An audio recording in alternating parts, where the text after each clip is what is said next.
എല്ലാവർക്കും നമസ്കാരം. അവിയലുകൾ പലതുണ്ടെങ്കിലും ചക്കയുടെ കാലമായി കഴിഞ്ഞാൽ വീട്ടിൽ ചക്ക കൊണ്ടൊരു അവിയൽ അത് നിർബന്ധ. അപ്പോൾ നമുക്ക് ഇന്നൊരു നാടൻ ചക്ക അവിയൽ ഉണ്ടാക്കിയാലോ? അതിനായി കഷ്ണങ്ങളായ വെള്ളരിക്ക, പടവലങ്ങ, ചക്കമടല്, ചക്കച്ചുള, ചക്കക്കുരു, മുരിങ്ങയ്ക്ക, വഴുതനങ്ങ, അങ്ങനെ കഷ്ണങ്ങളുടെ ഒരു നീണ്ട നിര തന്നെയുണ്ട്. നിങ്ങളുടെ ഇഷ്ടാനുസരണം നിങ്ങൾക്ക് ചേർക്കാം. ശേഷം അതിലേക്ക് പൊടികളായി 1/4 ടീസ്പൂൺ മഞ്ഞൾപ്പൊടി, 1/2 ടീസ്പൂൺ മുളക് പൊടി, 1 ടീസ്പൂൺ ഉപ്പും അല്പം പച്ച വെളിച്ചെണ്ണയും ചേർത്ത് കൈകൊണ്ട് തിരുമ്മി പൊത്തി അടച്ച് ചെറുതീയിൽ വേവിക്കാം. ആ സമയം കൊണ്ട് നമുക്ക് അവിയലിലേക്കുള്ള അരപ്പ് തയ്യാറാക്കാം. ഞാനിവിടെ 7 ചെറിയുള്ളിയും 6 പച്ചമുളകും അല്പം തേങ്ങ ചിരകിയതും 1/4 ടീസ്പൂൺ നല്ല ജീരകവും ചേർത്ത് ഒന്ന് ചതച്ചെടുത്തു.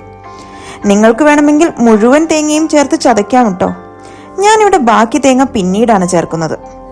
ഇനി നമ്മുടെ കഷ്ണത്തിലേക്ക് നമ്മൾ ചതച്ചു വെച്ച ചേരുവ ചേർത്ത് കൂടെ നല്ല പുളിയുള്ള മാങ്ങ ചെറു കഷ്ണങ്ങളാക്കി അരിഞ്ഞതും ചേർത്ത് അല്പനേരം മൂടി പൊത്തി വെച്ചു. മാങ്ങ അല്പം വെന്തു കഴിയുമ്പോൾ ബാക്കി ചതച്ച തേങ്ങയും കൂടെ ചേർത്ത് ഒന്ന് മെല്ലെ ഇളക്കി കൂട്ടി യോജിപ്പിക്കുക.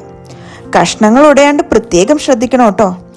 അവിയലിലെ കഷ്ണങ്ങൾ ഉടയാണ്ട് ഒരല്പം കടിക്കാൻ കിട്ടുക എന്നുള്ളത് പ്രധാനമാണ്.